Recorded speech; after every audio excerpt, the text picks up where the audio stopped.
ഈ ആശാ വർക്കർമാരുടെ സമരത്തിൽ വല്ലാത്തൊരു കുരുക്കാണിപ്പോൾ. എനിക്ക് തോന്നുന്നു ആര് പറയുന്നത് വിശ്വസിക്കണം എന്ന് ആശാ വർക്കർമാർക്കൊരു സംശയമുണ്ട്. മാതൃഭൂമി പത്രം ഇന്ന് കണ്ടപ്പോൾ അങ്ങനെയാണ്. ഒരു സ്ത്രീ ഇങ്ങനെ അന്തം വിട്ട് നിൽക്കുന്നു. ഒരു വശത്ത് ഇടതുവശത്ത് കേന്ദ്രമന്ത്രിയുടെ പ്രസ്താവന, വലതുവശത്ത് സംസ്ഥാന മന്ത്രിയുടെ പ്രസ്താവന. കേന്ദ്ര ആരോഗ്യമന്ത്രി പറയുന്നു അത് സുരേഷ് ഗോപി നേരിട്ട് പോയി അവരെ അറിയിച്ചു, ഒരു പൈസ പോലും കൊടുക്കാനില്ല, കേന്ദ്രം എല്ലാം കൊടുത്തു. വീണ ജോർജ് പറയുന്നു 0 പൈസയാണ് കിട്ടിയിരിക്കുന്നു, ഒന്നും കിട്ടിയിട്ടില്ല. ഏത് വിശ്വസിക്കും? അത് പലരോടും ചോദിച്ചു. ആർക്കും അതിന് വ്യക്തമായൊരു വ്യക്തതയില്ല. ആർക്കും എല്ലാവരും പക്ഷം പിടിച്ച് സംസാരിക്കുന്നു എന്നതല്ലാതെ. ഞാൻ മനസ്സിലാക്കിയതാണ്, ഈ സ്കീം തുടങ്ങിയപ്പോൾ ഒരു കണ്ടീഷൻ ഉണ്ടായിരുന്നു, കോ ബ്രാൻഡിങ്. സംസ്ഥാനവും കേന്ദ്രവും ചേർന്നാണ് സ്കീം. അപ്പോൾ അതിൻ്റെ ബ്രാൻഡ് നെയിമും അങ്ങനെ ആയിരിക്കണം, സംസ്ഥാനവും കേന്ദ്രവും. ആ രീതിയിലുള്ള ബോർഡ് ഒക്കെ വെച്ചിട്ടാണ് ഇത് പോകേണ്ടത്. കേരളം അതിന് സമ്മതിച്ചില്ല. കേരളം പറഞ്ഞു അങ്ങനെ കേന്ദ്രത്തിൻ്റെ അപ്പം എന്താ ആയുഷ്മാൻ ഭാരത് ഇൻഷുറൻസ്, ഇൻഷുറൻസിൻ്റെ എല്ലാം ഇതിന് വെക്കേണ്ടത്, ഈ ബിൽഡിങ്ങിന് വെക്കേണ്ട ബോർഡ്. അതും അല്ല, ആയുഷ്മാൻ ഭാരത് പദ്ധതി നടപ്പാക്കുന്നില്ലല്ലോ, കാരുണ്യ ഇൻഷുറൻസ് ആണല്ലോ. ഇതിപ്പോൾ ഇതിലും അങ്ങനെയാണ്. ഈ ബിൽഡിങ്ങിൻ്റെ പേര് സംസ്കൃതത്തിലാണ് അതോ ഹിന്ദിയിലാണ്, ഇങ്ങനെ എന്തൊക്കെയോ തടസ്സം പറഞ്ഞിട്ട് മന്ദിർ എന്നോ മറ്റോ ആണ് പേര്. അങ്ങനെയൊക്കെ പറഞ്ഞിട്ട് നമ്മൾ ചെയ്തില്ല, അതിനെ പരിഹസിച്ചു ചെയ്തു. അപ്പോൾ കേന്ദ്രം പറഞ്ഞു എല്ലാവരും കോ ബ്രാൻഡിങ് ചെയ്താണ് ഈ പൈസ വാങ്ങുന്നത്, കോ ബ്രാൻഡിങ് ഇല്ലാതെ പൈസ തരാൻ പറ്റും. കേന്ദ്രത്തിൻ്റെ പൈസ മതി, കേന്ദ്രത്തിൻ്റെ പേര് പറയില്ല. അപ്പോൾ കേരളം സമ്മതിച്ചില്ല. ശരിയെന്ന് പറഞ്ഞു, കേന്ദ്രം കാശ് കൊടുത്തുമില്ല. ഒടുവിൽ മൂക്കുകൊണ്ട് ഇക്ഷ വരച്ചിട്ട് കേരളം സമ്മതിച്ചു. അപ്പോഴത്തേക്ക് ആ കാലാവധിയും കഴിഞ്ഞു, ആ ഫൈനാൻഷ്യൽ ഇയർ കഴിഞ്ഞു, ആ സാമ്പത്തിക വർഷം കഴിഞ്ഞു. 23-24 ഈ പ്രശ്നം. ഈ ഇവർ ചെയ്യില്ല എന്നൊക്കെ പറഞ്ഞ് അപ്പോൾ കേന്ദ്രം വിഹിതവും കൊടുത്തില്ല. അപ്പോൾ 23-24 കഴിയുമ്പോൾ ആ തുക ലാപ്സായില്ല. ഇവർ പറയുന്നത് 24-25 ആ പഴയ തുക തരണം, കാരണം ഞങ്ങൾ കോ ബ്രാൻഡിങ്ങിന് സമ്മതിച്ചു. അപ്പോൾ കേന്ദ്രം പറയുന്നത് നിങ്ങൾ കോ ബ്രാൻഡിങ്ങിന് സമ്മതിച്ചു, പക്ഷേ ആ ഫൈനാൻഷ്യൽ ഇയർ കഴിഞ്ഞല്ലോ, അപ്പോൾ അത് ലാപ്സായി. ഇനി മുതലുള്ളത് നിങ്ങൾക്ക് തരാം, ഇനി മുതലുള്ളത് ഇപ്പം തന്നിട്ടുമുണ്ട്. അത് തന്നില്ല എന്ന് വീണ ജോർജും പറയുന്നില്ല, പഴയത് കിട്ടണം എന്നാണ്. പഴയത് കഴിഞ്ഞില്ല, അത് ലാപ്സായി പോയില്ലേ, ലാപ്സാക്കി. ഇപ്പം നമ്മുടെ വകുപ്പുകളൊക്കെ ഈ മാർച്ച് മാസമാകുമ്പോൾ ഭയങ്കര ആക്റ്റീവ് ആകുന്ന കണ്ടിട്ടില്ലേ? പഞ്ചായത്തിലെ റോഡ് പെട്ടെന്ന് നന്നാക്കാൻ ചെയ്യും, കാരണം തുക ലാപ്സായി പോകും. തുക ഇങ്ങനെ ഇരിപ്പുണ്ട്, ഇവന്മാർ ഉറങ്ങി കിടന്നു, ഒന്നും ചെയ്യാതെ അവിടെ ഇട്ടു, അങ്ങനെ കിടന്നിട്ട് ഫെബ്രുവരി മാർച്ചായി കഴിയുമ്പോൾ ഇടാം എന്തെങ്കിലുമൊക്കെ ചെയ്തില്ലെങ്കിൽ പിന്നെ ആ വർഷത്തെ ആ തുക ലാപ്സായി കഴിഞ്ഞാൽ പിന്നെ പോയി, പിന്നെ അടുത്ത വർഷമാണ്. ഇത് ക്യാരി ഓവർ ചെയ്യുന്ന അപൂർവം ചില ഇതുണ്ട്. അതിന് പ്രത്യേകം ഫൈനാൻസ് ബില്ലിൽ ധനവിനിയോഗ ബില്ലെന്ന് അതിനകത്ത് പെടുത്തി എന്തോ പാസ്സാക്കി പിടിക്കുകയൊക്കെ വേണം ലാപ്സ് ആവാതിരിക്കാനായിട്ട്. അത് ഈ ഡിഫൻസ് അതുപോലെയുള്ള എമർജൻസി സർവീസുകൾക്കൊക്കെ ആ ഫെസിലിറ്റി കൊടുക്കാറുള്ളൂ, ലാപ്സ് ആവാതെ ക്യാരി ഓവർ ചെയ്ത് അടുത്ത ഇതിലേക്ക് കൊണ്ടുപോകാമെന്നൊക്കെ പറഞ്ഞിട്ട്. ബാക്കി എക്സ്പെൻസ് എല്ലാം മാർച്ച് 31 ലാപ്സ് ആകും, ചിലവാക്കിയില്ലെങ്കിൽ. ചിലവാക്കിയ തുകയ്ക്ക് കണക്കും കൊടുക്കാം. അപ്പോൾ ഇപ്പോൾ വീണ ജോർജ് പറയുന്നത് ഞങ്ങളെല്ലാം അപ്ഡേറ്റ് ആക്കി. ഒന്ന്, ഞങ്ങൾ കോ ബ്രാൻഡിങ്ങിന് സമ്മതിച്ചു. വേറൊന്ന്, ഞങ്ങൾ യൂട്ടിലിറ്റി സർട്ടിഫിക്കറ്റ് ഇന്നലെ സഭയുടെ മേശപ്പുറത്ത് വെച്ചു. കേന്ദ്രത്തിന് അയച്ചോ ഇല്ലെന്ന് അവർ പറയുന്നില്ല. ഇതായിരിക്കുന്നു യൂട്ടിലിറ്റി സർട്ടിഫിക്കറ്റ്. അത് സഭയിൽ വെക്കേണ്ടതല്ലല്ലോ, കേന്ദ്രത്തിന് കൊടുക്കേണ്ടതാണ്. അങ്ങനെ കൊടുക്കുമ്പോഴേ അവർക്ക് അവിടെ നിന്ന് അടുത്ത ഗഡു റിലീസ് ചെയ്യാൻ പറ്റുള്ളൂ. ഈ സംഭവിക്കുന്നതൊക്കെ സോഫ്റ്റ്വെയറിൽ ആക്കി വെച്ചിരിക്കുകയാണ്. ആർക്കും ഇത് തടഞ്ഞു വയ്ക്കാൻ പറ്റില്ല, ഇത് ബൈപ്പാസ് ചെയ്യാനും പറ്റില്ല. യൂട്ടിലിറ്റി സർട്ടിഫിക്കറ്റ് ഇല്ലാതെ ഈ പൈസ അങ്ങ് റിലീസ് ചെയ്യാൻ, ആ സോഫ്റ്റ്വെയർ ഓവർ റൈഡ് ചെയ്യാൻ ആർക്കും പറ്റില്ല, ധനമന്ത്രിക്ക് പോലും പറ്റില്ല. കാരണം ഇത് സംസ്ഥാനങ്ങളും കേന്ദ്രവും ഒക്കെ തീരുമാനിച്ചിട്ട് അതിൻ്റെ ഫ്ലോ റെഡിയാക്കി സോഫ്റ്റ്വെയറിലാക്കി കൊടുത്തിരിക്കുകയാണ്. ഒരാളത് ബൈപ്പാസ് ചെയ്യാൻ പോയി കഴിഞ്ഞാൽ മറ്റേ ആൾ ഒബ്ജക്റ്റ് ചെയ്യും. മാത്രമല്ല ബൈപ്പാസിങ് ഫെസിലിറ്റി ഇല്ല, സെക്രട്ടറിക്ക് പറ്റില്ല, ഫൈനാൻസ് സെക്രട്ടറി വിചാരിച്ചാൽ പറ്റില്ല, ഫൈനാൻസ് മിനിസ്റ്റർ വിചാരിച്ചാൽ പറ്റില്ല.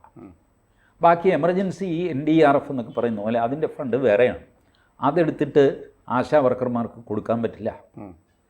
ഇവർക്ക് കേരളത്തിന് കിട്ടിക്കഴിയുമ്പോൾ ഇവർ വകമാറ്റി ചിലവാക്കുന്ന സംഗതികളുണ്ടല്ലോ, അതിൽ നിന്നാണ് ഈ കുഴപ്പത്തിൻ്റെ തുടക്കം. ഇല്ല, ആശാമാർക്ക് വേണ്ടിയിട്ട് കേന്ദ്രം കൊടുത്ത പണം വകമാറ്റി ചെലവഴിച്ചോ എന്ന് ഇന്നലെ മാധ്യമപ്രവർത്തകർ ഈ ആശാ വർക്കേഴ്സിനെ കാണാൻ വന്ന് സുരേഷ് ഗോപിയോട് ചോദിച്ചു. സുരേഷ് ഗോപി പറയുന്നത് ഞാനത് പറയുന്നില്ല, നിങ്ങളുടെ പണി എന്താ, നിങ്ങൾ കണ്ടുപിടിക്കുക എന്നാണ് പറയുന്നത്. അതിലൊരു ഉത്തരവുണ്ടോ? അത് അല്ല, ഈ വകമാറ്റി ചെലവഴിച്ചോ എന്നുള്ളത് കേരള സർക്കാരിനെ പറയാൻ പറ്റുള്ളൂ, സുരേഷ് ഗോപിക്ക് പറയാൻ പറ്റില്ല. കേരള സർക്കാരിൽ നിന്ന് ഒരു രഹസ്യം ചോർത്തിയെടുക്കാൻ മാധ്യമങ്ങൾക്ക് പറ്റുള്ളൂ, സുരേഷ് ഗോപിക്ക് പറ്റില്ല. മാധ്യമങ്ങൾക്ക് പറ്റും, അവിടെ മുട്ടിക്കൂടി നിന്നിട്ട് കടലാസ് എടുക്കുക, എന്നിട്ട് ആ വിവരം മാതൃഭൂമിക്ക് എന്ന് പറഞ്ഞാൽ അതിങ്ങനെ എക്സ്ക്ലൂസീവ് എന്നൊക്കെ പറഞ്ഞ് ചെയ്യും. അതാണ് സുരേഷ് ഗോപി പറഞ്ഞത്. നിങ്ങൾ കണ്ടുപിടിച്ച് ഞാൻ വിചാരിച്ച നടക്കില്ല, അതാണ് കാര്യം. ഇപ്പം വകമാറ്റി ചെലവഴിച്ച് കാരണം എല്ലാം വകമാറ്റി ചെലവ്. അല്ലെങ്കിൽ സുനിൽ ആലോചിച്ചു, സാമാന്യ ബുദ്ധിക്ക് PSC മെമ്പർമാരുടെയും ചെയർമാൻ്റെയും ശമ്പളം കൂട്ടാനായിട്ട് ഒരു തടസ്സവും ഉണ്ടായില്ലല്ലോ. കേന്ദ്രവും തരണ്ട, ഒന്നും തരണ്ട. മന്ത്രിമാർക്ക് കാറ് മേടിക്കാൻ ഒരു തടസ്സവും ഉണ്ടായില്ലല്ലോ.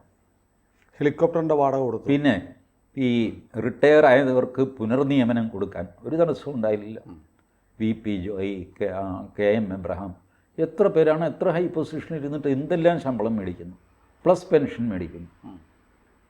ഞാൻ അറിഞ്ഞത്, പുറത്തു വന്ന വാർത്ത, VP ജോയ് ചീഫ് സെക്രട്ടറി ആയിരുന്നു. ചീഫ് സെക്രട്ടറി ആയിട്ട് റിട്ടയർ ചെയ്യുന്നതിൻ്റെ തലേ ദിവസം പുള്ളി ഒരു റിക്രൂട്ട്മെൻറ്റ് ബോർഡ് ഉണ്ടാക്കുന്നു, ഉന്നത ഉദ്യോഗസ്ഥന്മാരെ നിയമിക്കാനോ അങ്ങനെ എന്തോ UPSC സ്റ്റൈലിൽ ഒരു റിക്രൂട്ട്മെൻറ്റ് ബോർഡ് ഉണ്ടാക്കുന്നു. ആ ബോർഡിൻ്റെ ചെയർമാനായിട്ട് ചീഫ് സെക്രട്ടറി ആയിട്ടോ അതിന് മുകളിൽ നിന്നോ വിരമിച്ച ആൾ വേണം എന്ന് വ്യവസ്ഥ ചെയ്യുന്നു. അങ്ങനെയുള്ള ആൾ VP ജോയ് മാത്രമേ. പുള്ളിക്ക് ഒരു കസേര ഉണ്ടാക്കി ശമ്പളവും തീരുമാനിച്ച് ഒക്കെ ചെയ്ത് ആ ശമ്പളത്തിൽ അദ്ദേഹത്തിൻ്റെ എക്സിസ്റ്റിംഗ് പെൻഷൻ കൂട്ടരുതെന്നും അത് പ്രത്യേകം കൊടുക്കണം അങ്ങനെയൊക്കെ പറഞ്ഞിട്ട് ഇദ്ദേഹം കയറി അവിടെ ഇരിക്കുന്നു. അദ്ദേഹം കവിയൊക്കെയാണ് കേട്ടോ, VP. അല്ല, നമ്മളത്തെ G സുധാകരൻ കവിയാണ്, നമുക്കൊന്നും പറയാൻ പറ്റില്ല. ഈ ഇങ്ങനെയൊക്കെ ചെയ്യാൻ ഇവരുടെ കയ്യിൽ പൈസയുണ്ട്. കവി മാത്രമല്ല, സിനിമാടനമാണ്. അടുത്തിറങ്ങിയ ഒരു സിനിമയിൽ രേഖാചിത്രം എന്ന സിനിമയിൽ അഭിനയിച്ചിട്ടുണ്ട്. നല്ല കാര്യം, അതൊക്കെ കലാരംഗത്തേക്ക് തിരിയുന്നത് നല്ല കാര്യം. കാരണം ഈ പുതിയ ലാവണത്തിൽ ജോലിയൊന്നുമില്ല, പൈസ മാസം മാസം മേടിക്കുക എന്നുള്ളതല്ലാതെ വേറെ ജോലിയൊന്നുമില്ല. അപ്പം മനുഷ്യൻ കവിയായി പോകും, കലാകാരനായി പോകും, നടനാകും, കഥ കളിക്കും, ഒക്കെ സംഭവിക്കും. അപ്പോൾ ഇങ്ങനെയൊക്കെ ചെയ്യുന്നതിന് കൂട്ടുനിൽക്കാൻ ഈ മന്ത്രിസഭയ്ക്ക് ഒരു അറപ്പുമില്ല, ഉളുപ്പുമില്ല. ഇതിനു മുമ്പ് ഞാൻ ഇത് കണ്ടിട്ടുള്ളത് ഒരു സുപ്രീം കോടതി ജഡ്ജ്മെൻറ്റിലാണ്, ദീപക് മിശ്രയുടെ ജഡ്ജ്മെൻറ്റ്. അതൊരു മോട്ടോർ ആക്സിഡൻറ്റ് കേസാണ്. മോട്ടോർ ആക്സിഡൻറ്റ് കേസിൽ കാണിക്കുന്ന പരിപാടി നോക്കുക. മോട്ടോർ ആക്സിഡൻറ്റ് കേസ് ഇങ്ങനെ ക്ലെയിം വേണമെന്ന് പറഞ്ഞ് ഫൈറ്റ് ചെയ്ത് സുപ്രീം കോടതിയിലെത്തി. പുള്ളി അതിലൊരു ഫൈൻഡിങ് അങ്ങ് നടത്തി. മോട്ടോർ ആക്സിഡൻറ്റ്സ് ഇന്ത്യയിൽ കൂടി വരുന്നു. ഇയാൾക്ക് കൊടുക്കാനുള്ള ക്ലെയിമൊക്കെ പുള്ളി തീരുമാനിച്ചിട്ട് ജനറൽ ജഡ്ജ്മെൻറ്റിൻ്റെ അടുത്ത് പാർട്ട് ഇത് വർദ്ധിച്ച് വരുന്നു. അതുകൊണ്ട് ഇതിനൊരു റോഡ് സേഫ്റ്റി അതോറിറ്റി ഉണ്ടാക്കണം. ആ അതോറിറ്റിയുടെ ചെയർമാൻ അടുത്ത മാസം റിട്ടയർ ചെയ്യാൻ പോകുന്ന എൻ്റെ ബ്രദർ ജഡ്ജ്, പേരെഴുതിയിട്ടില്ല, ബ്രദർ ജഡ്ജ് ആയിരിക്കണം. അദ്ദേഹത്തിൻ്റെ ശമ്പളവും സംഗതിയൊക്കെ അദ്ദേഹത്തോട് ആലോചിച്ചിട്ട് കേന്ദ്ര സർക്കാർ തീരുമാനിക്കണം.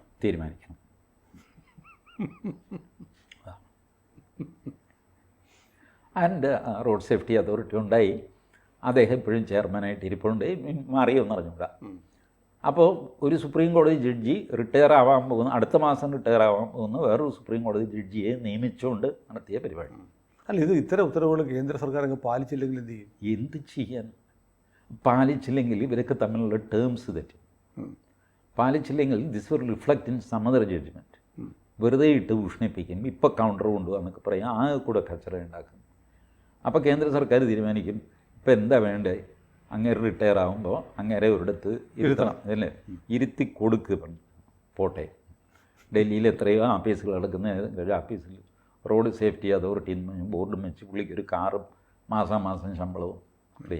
ശല്യം ഒഴിവായി. അല്ല, നമ്മളുടെ ഇത് BCCI അതിനകത്ത് അഴിമതി സംഗതി എന്നൊക്കെ പറഞ്ഞിട്ട് 7 സുപ്രീം കോടതി ജഡ്ജിമാരാണ് അത് മോണിറ്റർ ചെയ്യാനായിട്ട് സുപ്രീം കോടതി തന്നെ വെച്ചത്.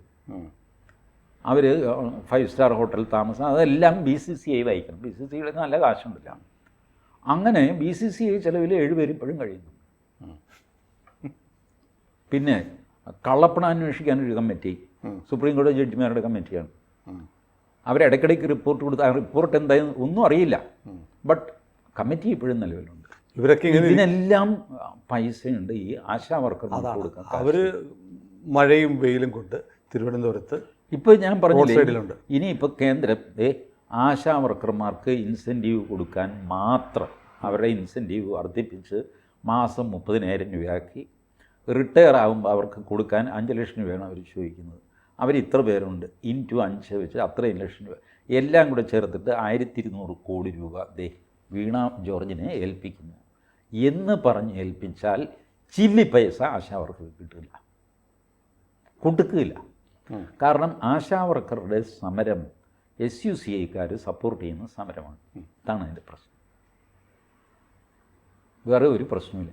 ഈ നാട്ടിൽ സമരം ചെയ്യണമെങ്കിൽ അത് CITU സമരം ചെയ്യും. ഇതേ CITU 2014 സമരം ചെയ്തിട്ടുണ്ട് ആശാവർക്കർമാരെ വെച്ചുകൊണ്ട്, ഉമ്മൻചാണ്ടിക്കെതിരെ.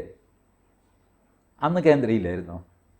കേരളം കൊടുക്കണമെന്നൊക്കെ പറഞ്ഞിട്ട് വീര് സെക്രട്ടേറിയറ്റ് നടയില്ല. അല്ല, കേന്ദ്രത്തിന് ഈ പൈസ ഇവരുടെ അക്കൗണ്ടിൽ കൊടുത്തൂടെ? അല്ല, ഇവരുടെ അക്കൗണ്ടിൽ തന്നെ ആയിരിക്കും കൊടുക്കുന്നത്, പക്ഷേ അക്കൗണ്ട് ഓപ്പറേറ്റ് ചെയ്യുന്ന കേരള സർക്കാരല്ലേ. ഡയറക്റ്റ് ഇപ്പം ഇവർ ചോദിക്കുന്നത്, ഞാൻ മനസ്സിലാക്കിയെടുത്തോളം, എൻ്റെ സോഴ്സിൽ നിന്ന് ഞാൻ മനസ്സിലാക്കിയെടുത്തോളം, ലാപ്സായി പോയ തുകയാണ് വീണ ജോർജ് തരണം എന്ന് പറയുന്നത്. ലാപ്സായി പോയ തുക JP നഡ്ഡ വിചാരിച്ചാൽ തരാൻ പറ്റില്ല, അത് ലാപ്സായി പോയി കഴിഞ്ഞു. ഇനിയുള്ളതേ തരാൻ പറ്റുള്ളൂ, 24-25 തരാൻ പറ്റും. 24-25 അത് തന്നെ കേരളത്തിന് കൊടുക്കാതെ ഓരോരുത്തരുടെയും അക്കൗണ്ടിൽ നേരിട്ട്, ഇപ്പം നമ്മളിത് കിസാൻ്റെ കൊടുക്കുന്നില്ലേ, അതുപോലെ കൊടുക്കുന്നൊരു സംവിധാനം കേന്ദ്രത്തിന് ചെയ്തുകൂടെ? DBT DBT ആയിട്ട് കേന്ദ്രത്തിന് കൊടുക്കാം. പക്ഷേ ഇതൊരു ജോയിൻറ്റ്, ഈ 4 തരം 5 തരം സ്കീംസാണ് ഇതെല്ലാം. ഒന്ന് ഫുള്ളി സെൻട്രൽ ഗവൺമെൻറ്, അതാണ് ഈ കിസാൻ സമ്മാൻ പദ്ധതി. അത് 6,000 രൂപ നേരിട്ട് കേന്ദ്രം അങ്ങോട്ട് അക്കൗണ്ടിൽ ഇട്ട് കൊടുക്കും. വേറൊന്ന് 50% കേന്ദ്രവും 50% കേരളവും, 75% കേന്ദ്രവും 25% കേരളവും, 75% കേരളവും 25% കേന്ദ്രവും. ഇങ്ങനെ പല രീതിയിലാണ് സെറ്റ് ചെയ്തിരിക്കുന്നത്. മറ്റൊരു സംസ്ഥാനത്തും ഇല്ലാത്ത വഴക്ക് ഇവിടെ എന്താണെന്ന് അല്ല, ഇവിടെ അടിച്ചു മാറ്റുന്നു. അതുകൊണ്ട് കേന്ദ്രം ചെയ്യേണ്ടത് കേരളത്തിലെങ്കിലും കേന്ദ്രത്തിൻ്റെ കൊടുക്കും. അങ്ങനെ ചെയ്യാൻ പറ്റില്ല, ഓൾ ഇന്ത്യ ലെവലിലല്ലേ. അങ്ങനെയാണെങ്കിൽ മറ്റെല്ലാ സംസ്ഥാനങ്ങളിലും അത് ചെയ്യേണ്ടി വരും. അപ്പോൾ സംസ്ഥാനങ്ങളുടെ അധികാരം കവർന്നു എന്ന് പറയും. മറ്റെല്ലാ സംസ്ഥാനം പോലെ അല്ലല്ലോ കേരളം, നമ്പർ 1 അല്ലേ? അല്ല, ആ ലോജിക്കൊക്കെ പ്രസംഗിക്കാൻ കൊള്ളാമെന്നുള്ളതല്ലാതെ മാന്യന്മാരിരിക്കുന്ന മറ്റ് സംസ്ഥാന മുഖ്യമന്ത്രിമാരിരിക്കുന്ന സ്ഥലത്ത് മാന്യന്മാരിരിക്കുന്നുണ്ട്, മാന്യമല്ലാത്ത കാര്യം, അമാന്യമായ കാര്യം അവിടെ ചെയ്യുന്നത്. അതും ഇത് നമുക്ക് പറയാൻ പറ്റുമോ കേരളത്തെ ഞങ്ങൾ പ്രത്യേകമായിട്ട് ട്രീറ്റ് ചെയ്യാൻ പോവുകയാണ്? കാരണം ഞങ്ങൾ വരുന്ന കാശ് അവർക്ക് കൊടുക്കുന്നില്ല, അവർ പാവങ്ങൾ വഴിയിരിക്കുന്നു. അതുകൊണ്ട് ഞങ്ങളുടെ ഭാഗം ഞങ്ങൾ ക്ലിയർ ആക്കുക, നിങ്ങളായി നിങ്ങളുടെ പാടായി. വലിയ പ്രയാസമാണത്. ഒരു സിസ്റ്റത്തിൽ ഒരു സംസ്ഥാനത്തിന് മാത്രമായിട്ട് വേറൊരു സിസ്റ്റമൊക്കെ ഉണ്ടാക്കുക, അതൊന്നും അല്ല. ഇവർക്കപ്പോൾ ഈ തടിതപ്പാൻ പറ്റില്ല, എല്ലാം കേന്ദ്രത്തിൻ്റെ പടലേക്ക് വെച്ച് കൊടുക്കുക. കേന്ദ്രം ഉള്ളത് കൊണ്ട് കേരളം ഒരുപാട് കാര്യങ്ങളിൽ രക്ഷപ്പെടുന്നുണ്ട്. അല്ല, കേന്ദ്രത്തിൻ്റെയും ഒരു കാര്യം നിങ്ങൾ നോക്കൂ, അസന്നിഗ്ധമായ ഭാഷയിൽ കണക്ക് വ്യക്തമാക്കിക്കൊണ്ട് ഒരു റിപ്ലൈ അല്ല ഇന്നലെ JP നഡ്ഡ കൊടുത്തത്. ഇത് പറയണ്ടേ? കേരളം ചോദിക്കുന്നത് ലാപ്സായിപ്പോയ തുകയാണ്. ലാപ്സായിപ്പോയ തുക എനിക്ക് തരാൻ പറ്റില്ല. ഇവിടെ ഇരിക്കുന്ന ധനമന്ത്രി നിർമ്മലാ സീതാരാമൻ വിചാരിച്ചാൽ പറ്റില്ല. 23-24 സാമ്പത്തിക വർഷം കഴിഞ്ഞുപോയി. അതുകൊണ്ട് വീണ ജോർജ് ദയവ് ചെയ്ത് ഇത്തരം വിഡ്ഢിത്തരങ്ങളൊന്നും ഉന്നയിക്കരുത്. നിങ്ങൾ കോ ബ്രാൻഡിങ് സമ്മതിച്ച നിമിഷം നിങ്ങളുടെ പൈസ ത്രൂവായി നിങ്ങളുടെ കയ്യിലെത്തി. ഇപ്പോൾ മാർച്ച് മാസമാണ്, നിങ്ങളുടെ യൂട്ടിലൈസേഷൻ സർട്ടിഫിക്കറ്റ് വന്നു കഴിഞ്ഞാൽ ഈ 24-25 സാമ്പത്തിക വർഷത്തെ കംപ്ലീറ്റ് ക്ലിയർ ആകും. പുതിയ സാമ്പത്തിക വർഷം തുടങ്ങും. കഴിഞ്ഞത് തരാൻ പറ്റില്ല എന്ന്, കഴിഞ്ഞത് കുടിശ്ശികയല്ല, ലാപ്സായി പോയതാണ്. പെൻഡിങ്ങും ലാപ്സിങ്ങും തമ്മിൽ വ്യത്യാസമുണ്ടല്ലോ. ഇത് സുരേഷ് ഗോപി പറയുന്നില്ല, JP നഡ്ഡ പറയുന്നില്ല. ഇതൊരിക്കൽ പറഞ്ഞു കഴിഞ്ഞാൽ ഈ പ്രശ്നം തീരും എന്ന് ഞാൻ വിചാരിക്കുന്നു. അതല്ല, ഇനി നമുക്ക് അറിഞ്ഞുകൂടാത്ത വേറെ വല്ല പ്രശ്നം ഇതിനകത്തുണ്ടോ അതും അറിയില്ല. ഏതായാലും അതിൻ്റെ ഒരു യഥാർത്ഥ ചിത്രം വരട്ടെ. യഥാർത്ഥ ചിത്രം ആരെങ്കിലും പുറത്തു കൊണ്ടുവരണം. ഇവിടെയാണ് ഞാൻ ഈ കേരള മാധ്യമങ്ങളുടെ മിടുക്ക് കാണേണ്ടത്. ഇവിടെയാണ്. അല്ല, അതവർ ചെയ്യില്ലല്ലോ. അവർ ചെയ്യാത്തതെന്ന് വെച്ചാൽ അവർക്കും ഉണ്ട് ഈ പ്രയാസം. വീണ ജോർജിനെ രക്ഷിച്ചെടുക്കണം. അതെ, കാരണം വീണ ജോർജിന് ഒരു ക്ഷീണം വരിക എന്ന് പറഞ്ഞാൽ അതിനർത്ഥം സുരേഷ് ഗോപിക്ക് ഗുണം കിട്ടുക എന്നാണ്, വിച്ച് ദേ ഡോണ്ട് വാണ്ട്. ഇതൊക്കെയാണ് ഇതിനകത്തെ കളി. ഇതൊക്കെ പോട്ടെ, ലക്ഷക്കണക്കിന് രൂപ ശമ്പളവും സംഗതിയൊക്കെ കൊടുത്തിട്ട് ശ്രീ കെ വി തോമസിനെ അവിടെ ഇരുത്തിയിട്ടുണ്ടല്ലോ. അദ്ദേഹം എന്താ പറഞ്ഞു, എൻ്റെ വിഷയമല്ല അത്. നിങ്ങളുടെ വിഷയമല്ലേ, കേന്ദ്രവും കേരളവും തമ്മിൽ ഇത്രയും അംബാസഡറാണ്, എല്ലാ കാര്യവും നോക്കാൻ ഏൽപ്പിച്ച ആളാണ്. ഞാൻ അദ്ദേഹത്തിന് എനിക്ക് കാശ് കിട്ടുന്നതിൽ അസൂയുണ്ടായിട്ട് പറഞ്ഞതല്ല, പക്ഷേ കാശ് ഇഷ്യൂ ആയിട്ട് ഇടയ്ക്ക് ജി സുധാകരൻ മുൻകാല പ്രാബല്യത്തോടെ കൂട്ടിക്കൊടുക്കാനുള്ള നിവേദനം എന്തുമായിക്കോട്ടെ എന്ന് അങ്ങനെയല്ലേ ഇത് നോക്കേണ്ടത്. പുള്ളിക്കൊന്നുമില്ലേ മാധ്യമങ്ങളോട് പറയാം, ഞാൻ നോക്കിക്കൊണ്ടിരിക്കുകയാണ്, ഒരു 2 ദിവസം കഴിഞ്ഞിട്ട് ഞാൻ പറയാം എന്ന് പറയാമല്ലോ. പുള്ളി ഒഴിഞ്ഞളഞ്ഞു. പുള്ളി പറഞ്ഞില്ല, ഞാൻ പത്രസമ്മേളനം വിളിച്ചാൽ അതിനല്ല, ആ വിഷയത്തിനല്ല. ശരിയാവില്ലെന്ന് പുള്ളിക്കറിയാം. ശരിയാവില്ലെന്ന് പുള്ളിക്കറിയാം. പുള്ളി നേരത്തെ തന്നെ ഇവിടെ വിളിച്ച് പറഞ്ഞാണ്, അതേ കണക്കും കുമ്മട്ടിക്കൊക്കെ പറയാൻ പോയി കഴിഞ്ഞാൽ നമ്മൾ ചീത്തയാകും കേട്ടോ, എന്നാൽ പിന്നെ തോമസ് മാഷ് മിണ്ടണ്ട, ഒഴിഞ്ഞോ, ഞങ്ങൾ ഹാൻഡിൽ ചെയ്തോളാം. ഇത് മൊത്തത്തിൽ നോക്കിക്കഴിയുമ്പോൾ ഞാൻ സത്യസന്ധമായിട്ട് എനിക്ക് കിട്ടിയ ഫീഡ്ബാക്ക് വെച്ച് ഈ പത്രവാർത്തയൊക്കെ വെച്ച് നോക്കിക്കോ, ലാപ്സായി പോയ തുകയാണ് വേണം എന്ന് അവർ പറയുന്നത്. അതിന് ജസ്റ്റിഫിക്കേഷൻ ഇല്ല. Financially it is not possible. Finance കോഡിന് വിരുദ്ധമായ ഒരു കാര്യം നിങ്ങൾ ചോദിക്കുകയും അതിൻ്റെ പേരിൽ ബഹളം വയ്ക്കുകയും അത് കിട്ടത്തില്ലെന്ന് ഇവർക്കും അറിയാം.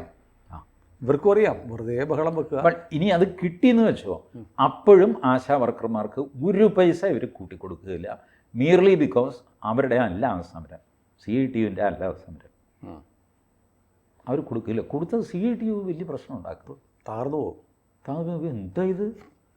മാത്രമല്ല അതിൻ്റെ പൊളിറ്റിക്കൽ ഗെയിൻ ഒരു പക്ഷേ SUC കിട്ടുകയും ചെയ്യുമായിരിക്കും. SUC ഇങ്ങനെ ഗതി പിടിക്കാതെ എത്ര കാലമായിട്ട് നടക്കുന്നു. അതെ. കൂടുതൽ വാർത്തകളും വിശേഷങ്ങളും നിങ്ങളിലേക്ക് എത്താൻ ABC മലയാളം സബ്സ്ക്രൈബ് ചെയ്യുക, ബെൽ ബട്ടണും അമർത്തുക.